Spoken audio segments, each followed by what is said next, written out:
Assalamualaikum dan selamat sejahtera. Saya akan membentangkan konsep paper yang bertajuk Proses Sosialisasi Guru Novis Satu Tinjauan Kualitatif di SK Orang Asli di Negeri Sembilan.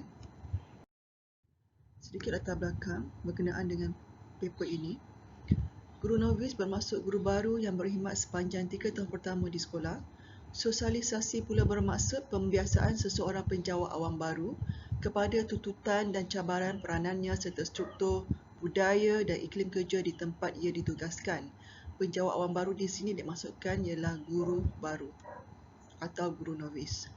Guru novis dikelilingi dengan persekitaran serta tanggungjawab pengajaran yang serupa dihadapi oleh guru berpengalaman yang menuntut aplikasi pelbagai pengetahuan dan kemahiran pedagogi. Mereka juga perlu berhadapan dengan realiti sebenar dalam memainkan peranan dan tanggungjawab yang mereka belum pernah alami semasa berada dalam latihan pendidikan guru, dan guru-guru biasanya menganggap kursus-kursus yang diambil semasa mengikuti pengajian pendidikan lebih bersifat teori dan secara praktikalnya tidak berkesan dalam melaksanakan pengajaran yang sebenar. Pernyataan masalah saya, 70% daripada guru novis yang menjadi responden menyatakan bahawa latihan pendidikan guru kurang memberi pendedahan dengan realiti sebenar masalah dalam kelas. Ini menurut kajian Ogavani Gajos pada 2015. Selain daripada itu, kajian oleh Rosli Yaakob pada 2007 mendapati guru novis menganggap guru besar sebagai seorang ketua yang lebih banyak menjalankan urusan pentadbiran dan tidak banyak membantu mereka dalam memperbaiki mutu pengajaran dan pembelajaran.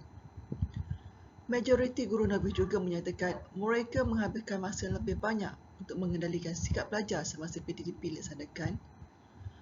Guru novis juga mempunyai masalah dalam kompetensi pedagogi seperti dilaporkan dalam beberapa kajian. Kemahiran pengajaran dan pembelajaran mereka juga lemah ketika berada dalam kelas. Kajian Jamilah Ahmad dan Yusuf Bun pula mendapati mereka gagal menyesuaikan diri dengan persekitaran sekolah dan memupuk pengetahuan dan kemahiran untuk murid-murid mereka dengan lebih berkesan. Kebanyakan mereka juga tidak mendapat sokongan yang sewajarnya dan belum bersedia untuk menghadapi cabaran yang bakal dihadapi. Dan program latihan guru sebenarnya bukanlah jaminan bahawa seseorang guru itu telah bersedia sepenuhnya menjalankan pengajaran yang sebenar. Tujuan kajian saya ialah untuk menghuraikan proses sosialisasi guru novis di sekolah dengan memberikan fokus kepada bentuk hubungan guru novis dengan guru besar, guru-guru dan murid di sekolah, serta meneliti bagaimana hubungan ini mempengaruhi perkembangan mereka sebagai seorang guru. Secara khusus, dua soalan kajian yang ingin dijawab ialah: pertama, apakah bentuk hubungan guru novis dengan guru besar, guru-guru dan murid-murid? Kedua, bagaimana hubungan ini diberi makna oleh guru novis dalam proses sosialisasi mereka di sekolah? Objektif kajian ini yang pertama adalah untuk menghuraikan proses sosialisasi guru novis di sekolah dengan memberi fokus kepada interaksi sosial guru novis dengan guru besar. Yang kedua, menghuraikan proses sosialisasi guru novis dengan memberi fokus kepada interaksi guru novis dengan guru-guru di sekolah.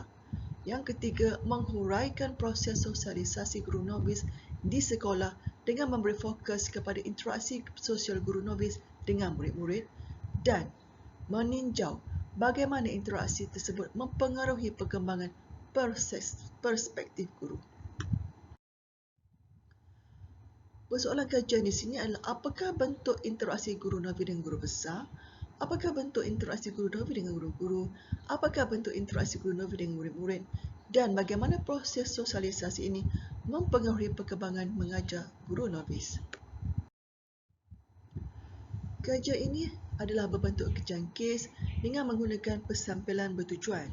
Ia hanya membataskan kepada guru-guru novis yang berada di sekolah orang asli di Negeri Sembilan sahaja. Model sosialisasi yang digunakan dalam kajian ini mengandungi 3 fasa, iaitu jangkaan sosialisasi, jangkaan pertemuan dan perubahan. Dan tempoh masa yang digunakan dalam menjalankan temu bual dan pemerhatian adalah selama 6 bulan sahaja. Bilangan peserta kajian juga adalah terhad kerana tidak terdapat banyak sekolah orang asing Negeri Sembilan dan guru novis pun tidak banyak yang posting pada tahun ini. Berikut dipaparkan kerangka konseptual kajian saya. Kajian ini menggunakan teori sosialisasi Feldman 1981 di mana perspektif awal guru terhadap pengajaran dan pembelajaran adalah jangkaan awal. Kemudian berlaku penyesuaian pada peringkat kedua iaitu tahap pertemuan dan tahap ketiga tahap perubahan di mana guru novis telah mendapat perspektif baru dalam pengajaran dan pembelajaran. Sosialisasi Feldman ini akan mengkaji perkara yang meliputi semua pembelajaran sebelum seorang guru berkhidmat dalam sebuah organisasi. Dalam tahap pertemuan juga, guru novis melihat situasi sebenar dan tahap perubahan di mana mereka telah dapat menyesuaikan diri dengan norma yang baru. Dan mereka bentuk kajian ini adalah berbentuk kualitatif. Populasinya pula adalah guru novis di Negeri Sembilan. Sampel 4 orang guru novis responden dan sampel dah 2 buah sekolah orang asli Negeri Sembilan dan respondennya merupakan 4 orang guru novis di Negeri Sembilan.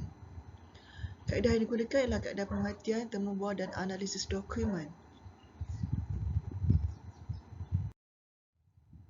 Rumusannya, kesimpulannya, pada dasarnya, semua guru novis telah pun dilatih dengan baik oleh institusi masing-masing bagi memenuhi tuntutan industri pendidikan. Namun, transisi daripada guru pelatih kepada guru sebenar dalam perkhidmatan bukanlah mudah kerana guru novis perlu berhadapan dengan realiti sebenar di sekolah yang berlainan dengan apa yang dipelajari di institusi pendidikan. Justru, jelaslah perlunya satu kajian dilaksanakan bagi meninjau proses sosialisasi yang dialami oleh guru novis bagi mendapatkan pemahaman yang lebih mendalam terhadap maklumat dan input terkini mengenai proses yang dilalui oleh mereka. Cabaran guru-guru novis di SK orang asli pula mungkin lebih besar dan mereka perlu cepat menyesuaikan diri dengan persekitaran sekolah yang jauh di pedalaman dengan adat resahan dan budaya yang jauh berbeza. Justru diharapkan kajian guru novis di SK orang asli ini dapat menyumbang kepada peningkatan kualiti, terutama membuat penambahbaikan dalam program pembangunan guru baharu. Sekian, terima kasih.